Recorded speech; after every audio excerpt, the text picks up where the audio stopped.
안녕하세요. 테크 크리에이터 꿀런지 PD입니다. 갤럭시북 이온2와 플렉스2가 나온 지 얼마 지나지 않아서 비슷한 컨셉을 가진 갤럭시북 프로와 갤럭시북 프로 360이 출시되었습니다. 사전 예약 시작과 동시에 주문한 갤럭시북 프로가 5월 7일 제 손에 들어왔고 열심히 사용해보고 분석했습니다. 갤럭시북 프로의 성능, 발열, 소음, 게임 프레임, 디스플레이 성능 등 모든 것을 다 보여드립니다. 천천히 따라오세요. 갤럭시북 프로는 13.3인치와 15.6인치 모델이 있고 13.3인치는 LTE를 선택할 수 있는 옵션이 있고 15.6인치는 MX450 외장 그래픽카드를 선택할 수 있는 옵션이 있습니다. 디스플레이 종류를 정하고 나면 CPU의 등급을 정해야 되는데 i5, i7은 내장 그래픽카드가 인텔 아이리스 Xe 라서 꽤나 괜찮은데 i3는 UHD 그래픽스라서 한 단계 아래이기 때문에 선택하기가 꺼려집니다. 그리고 i7은 가격이 조금 더 비싸다 보니까 i5를 가장 많이 선택하게 될 텐데 저도 그래서 i5 모델을 샀습니다. 제가 산 갤럭시북 프로의 스펙을 빠르게 짚어보면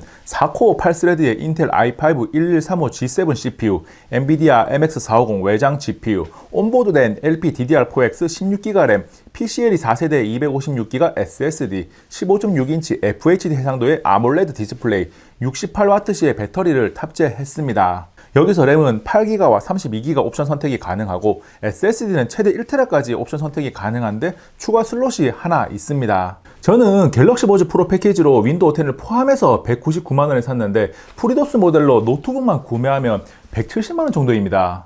디자인은 심플한 그 자체입니다. 제가 산 녀석은 미스틱 실버인데 색상은 무난하게 잘 나왔습니다. 삼성 로고가 노트북을 열었을 때 사용자가 아니라 다른 사람이 보는 기준으로 왼쪽에 자리 잡고 있습니다. 갤럭시북 프로를 다양한 각도에서 보여드리기 위해서 마구 돌려보고 있는데 이보다 더 심플할 수 없다는 표현이 가장 잘 어울립니다. 펼친 상태에서도 돌려보겠습니다. 노트북의 겉모습은 노트북을 선택하는데 중요한 요소 중에 하나입니다. 왼쪽 측면에는 HDMI 포트와 USB-C 타입 포트가 두 개가 있는데 오른쪽에 있는 녀석이 썬더볼트 4를 지원하고 충전은 둘 다 가능합니다. 여기서 HDMI 포트는 13.3인치 모델에는 없습니다.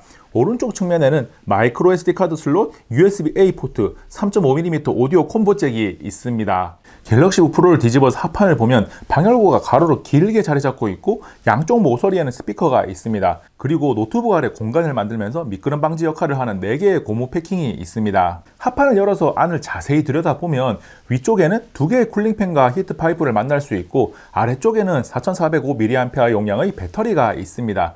그리고 쿨링팬 사이 중간에 장착된 SSD를 확인할 수 있고 오른쪽 끝부분에 여분의 SSD 슬롯이 있습니다. 그 밖에 배터리 양옆으로 스피커를 확인할 수 있습니다. 쿨링 시스템을 보면 구조적으로 팬으로 들어온 공기가 힌지 뒤쪽으로 빠져나가는 구조입니다. 갤럭시북 프로 고성능 모드에서 배틀그라운드를 돌려놓고 외부 발열 체크를 해보면 뜨거운 공기가 빠져나가는 힌지 쪽이 최고 54도가 넘어가는 것을 확인할 수 있고 사용자의 손이 닿는 키보드 가운데 부분도 50도가 넘어가기도 합니다. 쿨링 시스템 구조상 힌지 쪽이 뜨거운 것은 사용하는데 영향을 주지 않는다고 해도 키보드 위 온도가 50도가 넘어간다는 것은 사용자에게 분명히 불편을 주는 요소입니다. 갤럭시북 프로 MX450 탑재 모델을 구매해서 게임까지 하겠다고 생각하고 있는 분들은 이 부분을 잘 고려하시기 바랍니다. 갤럭시북 프로 15.6인치 모델의 크기는 가로 355.4mm, 세로 225.8mm고 두께는 12.76mm입니다. 무게는 저울에 올려보면 1.155kg이 나오고 65W까지 충전이 가능한 어댑터와 케이블까지 더하면 1.336kg이 나옵니다.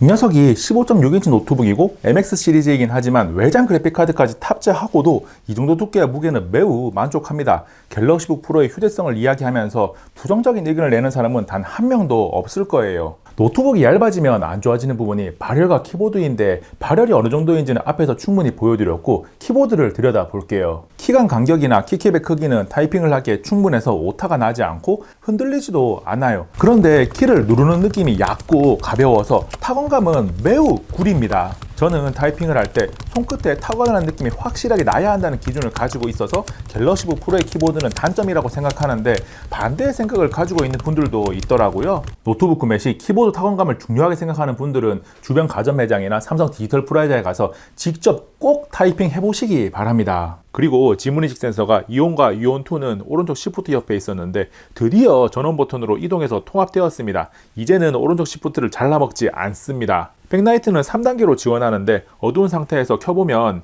1단계, 2단계, 3단계입니다.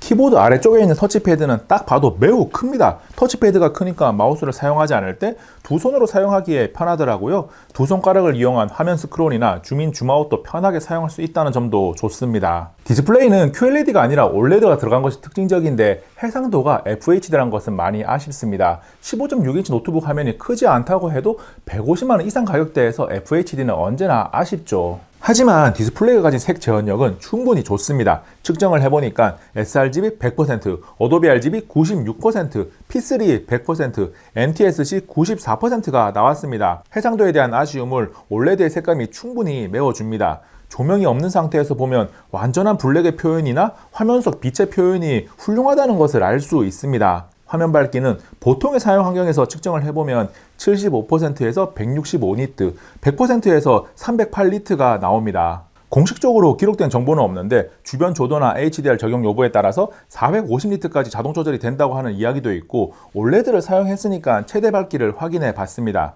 기본적인 디스플레이 환경을 제어하는 아이리스 Xe 내장 그래픽카드를 장치 관리자에서 사용 중지하면 MX450을 강제로 사용하면서 화면 밝기가 밝아집니다. 이 상태에서 화면 밝기를 측정해 보면 589니트가 나오는데 이전과 비교하면 확실히 다릅니다. 다만 내장 그래픽카드를 죽인 상태에서는 밝기 조절이 안 되기 때문에 이렇게 사용하기에는 무리가 있습니다. 디스플레이에 대한 마지막 이야기는 HDR 설정을 켰을 때 발생하는 이상현상입니다. HDR 설정을 켜두고 부팅을 하면 글자 주변이 하얗게 과한 빛이 나면서 이상하게 보이는 현상이 발생합니다. 부팅 후 시간이 조금 지나면 괜찮아지는데 누가 봐도 인지할 수 있는 정도여서 거슬립니다. 물론 HDR 설정을 꺼두면 괜찮습니다. 제가 가지고 있는 갤럭시북 프로는 i5 1135G7 CPU와 MX450 GPU를 탑재하고 있는데 3D마크와 시네벤치 R23을 돌려봤습니다. 3D마크는 국민 테스트인 파이어 스트라이크에서 총점 4720점에 그래픽스 스코어 5173점, CPU 성능을 의미하는 피직스 스코어가 12438점이 나왔고 타임스파이는 총점 2409점, 그래픽스 스코어 2223점, CPU 스코어 4602점이 나왔습니다. 그리고 최근에 상대적으로 성능이 높지 않은 제품 테스트에 많이 사용한다는 나이트 레이드 점수도 보면 총점 12974점에 그래픽스 스코어 14445점, CPU 스코어 8227점이 나왔습니다. 이어서 시네벤치 R23은 싱글코어 1290점, 멀티코어 4918점이 나왔는데 싱글코어 점수는 높은 편이지만 4코어라서 멀티코어 점수는 높은 수준은 아닙니다. 벤치는 벤치일 뿐이니까 참고만 하고 게임 테스트를 통해서 내부 프레임의 변화와 내부 CPU와 GPU의 온도 변화까지 함께 들여다보겠습니다. 첫 번째 게임은 리그 오브 레전드 롤인데 최고 상태의 그래픽 품질인 매우 높음으로 설정하고 사용자 설정 게임을 생성했습니다. 게임을 해보면 프레임이 150에서 170 정도를 왔다 갔다 하고 평균 159fps, 하위 1% 124fps를 기록해서 상당히 쾌적한 수준입니다. CPU 온도는 70에서 74도를 왔다 갔다 하고 GPU 온도는 73도를 유지합니다. 오버워치는 그래픽 설정 5단계 중 중간인 높음으로 설정했습니다. 게임을 해보면 프레임은 환경에 따라서 80에서 100 정도를 보여주고 평균 89에서 90fps, 하위 1% 59fps를 기록했습니다. 이 정도면 오버워치를 무난하게 즐길 수 있는 수준입니다. 그리고 CPU 온도는 80도 내외가 나왔고 GPU 온도가 79도가 나왔습니다. 롤보다는 온도가 올라간 것을 확인할 수 있는데 좋은 수준은 아니지만 나쁘지도 않아서 괜찮습니다. 배틀그라운드는 그래픽 설정 중 가장 아래에 있는 매우 낮음으로 설정하고 렌더링 크기는 100으로 하고 빅캔디 맵에서 플레이를 했습니다. 게임을 해보면 프레임이 환경에 따라서 70에서 100프레임까지 왔다 갔다 하고 평균 90에서 94fps, 하위 1%가 46에서 48fps를 기록했습니다. 옵션을 다소 많이 포기하긴 했지만 게임을 즐길 수 있는 수준입니다. 다만 CPU 온도가 90도를 넘어가는 모습을 보였고 GPU 온도는 79도에서 80도 수준을 유지했습니다. 게임은 배틀그라운드까지 옵션을 잘 조절하면 충분히 즐길 수 있는 퍼포먼스는 가지고 있습니다. 다만 키보드로 올라오는 발열도 심한 편이어서 게임을 즐기기에 적합한 환경은 아닙니다. 소음은 고성능 모드를 켠 상태에서 배틀그라운드를 해보면 50에서 51dB이 나옵니다. 팬 소리가 들리지 않는 저소음 모드가 44에서 45dB이 나오니까 고성능 모드의 소음 수치가 시끄러운 정도는 아닌데 중간중간 조금 날카롭게 거슬리는 소리가 들립니다. 제 목소리하고 소음을 번갈아서 녹음한 것을 들어보세요. 제가 이야기하는 목소리를 먼저 들어보시고 똑같은 위치에 있는 마이크에서 노트북의 소음을 어떻게 녹음을 했는지를 들어보시기 바랍니다.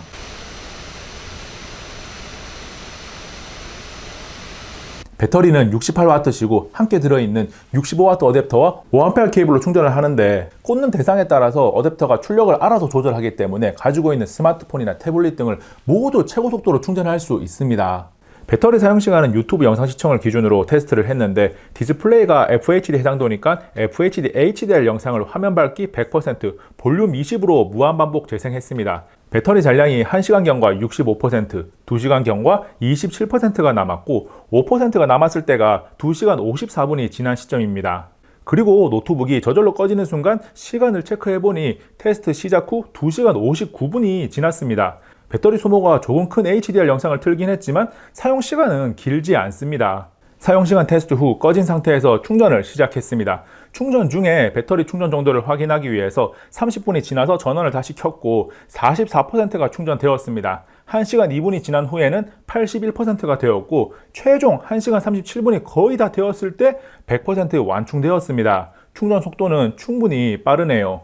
스피커는 소리를 들어보면 음질 자체는 괜찮은데 스피커가 하단에 위치하고 있고 출력 자체가 1.5W로 조금 작다 보니까 답답한 느낌을 지울 수는 없습니다. 삼성은 갤럭시북 프로를 발표하면서 갤럭시 스마트폰의 링크 투 윈도우즈와 갤럭시북 프로의 마이크로소프트 유어폰의 연결성에 대해 강조했는데 일부러 연결된 상태에서 계속 사용해 보니까 스마트폰에 손을 대지 않고도 뭔가를 계속 할 수 있다는 것은 좋아요. 그런데 익숙하지 않아서 그런지 몰라도 스마트폰에서 하던 것들을 노트북에서 하기는 하는데 부드럽게 이어지지 못하고 흐름이 중간에 한 번씩 끊깁니다. 갤럭시북 프로를 비롯한 윈도우 노트북과 갤럭시 스마트폰 연결성에 대해서는 조금 더 많이 사용해보고 분석한 다음에 별도의 영상으로 알려드리겠습니다. 갤럭시북 프로에 대해서 자세하게 알려드렸으니까 구매를 고민하고 있던 꿀청자들은 대부분은 살지 말지를 선택을 했을 겁니다. 그럼에도 불구하고 여전히 고민 중인 분들을 위해서 누구에게 필요할지를 정리해 볼게요. 갤럭시북 프로는 노트북을 자주 들고 다니면서 발열을 신경 쓰지 않아도 되는 사용 목적을 가지고 있다면 분명히 매력적입니다. 공부를 위한 학생용이나 이동이 잦은 직장인을 위한 비즈니스용으로 정말 좋은 거죠. 물론 돈이 충분하다는 가정이 있어야 합니다.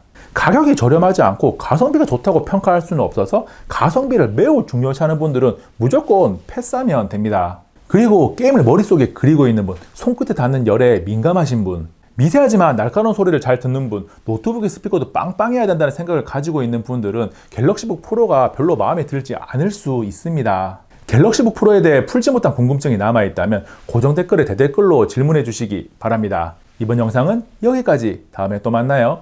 안녕. 잠시만요. 여기 있는 꿀단지 한 번만 눌러주세요. 꿀단지 PD 영상을 계속해서 받아볼 수 있습니다. 생각보다 더 재미있고 흥미롭고 정보가 가득합니다. 여기 있는 이 영상 보세요. 정보가 정말 가득하고요. 여기 있는 이 영상 최신 영상인데 정말 따끈따끈합니다. 흥미롭죠?